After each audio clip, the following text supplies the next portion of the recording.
복음 중심이 되고 말씀 중심이 돼야만, 그래야만 계속적으로 역사가 이루어질 수 있는 겁니다. 그래서 주님보다 더 높아지는 게 생기면 큰일 나는 거예요. 그리고 복음보다 더 중요한 게 생기면 큰일 나는 겁니다. 제일 큰 문제가 이게 복음 전도 문제인 거예요. 그래서 예수님 말씀하시기를 죄인 하나가 회개하면 하늘에서는 회개할 것이 없는 의인 99을 인하여 기뻐하는 것보다 더하리라. 의인 99명이 신앙생활을 잘하는 것도 주님 기뻐하시지만은 죄인 하나가 회개하면은 의인 99명이 신앙생활 잘하는 거 기뻐하는 것보다 주님이 더 기뻐하신다. 주님이 최고로 기뻐하는 것이 영혼이 구원되는 것이 제일 큰 기쁨입니다. 그리고 교회가 존재하는 목적은 영혼을 건지고 세우는 것이 목적이기 때문에 주님 중심은 당연히 복음 중심이 되는데, 그까짓 거 복음하면서 복음 옆에 다른 것이 이제 올라가면은, 그러면 그게 금송아지처럼 되는 것이고, 그러면 이제 교회가 망하게 되는 거예요. 그래서 교회 생활은 지혜라는 것이 필요합니다. 그래서 열왕기상 3장 4장에 보면 열왕기상 3장에서 솔로몬이 뭘 구합니까? 하나님께 지혜를 구합니다.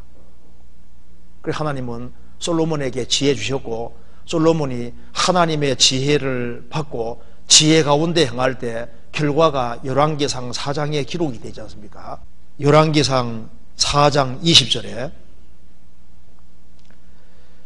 유다와 이스라엘의 인구가 바닷가에 모래같이 많게 되매 먹고 마시고 즐거워하였으며, 그래서 솔로몬이 치리를 잘할 때 적합한 사람이 일꾼들이 되고, 그리고 인구들이 굉장히 많아지고 인구가 증가하고, 그게 이스라엘 백성들에게 기쁨과 즐거움이 왔고 나라가 안정이 되고 평안이 왔던 겁니다. 25절 솔로몬의 사는 동안에 유다와 이스라엘이 단에서부터 브엘사바에 이르기까지 각기 포도나무 아래와 무화나무 아래 안전히 살았더라.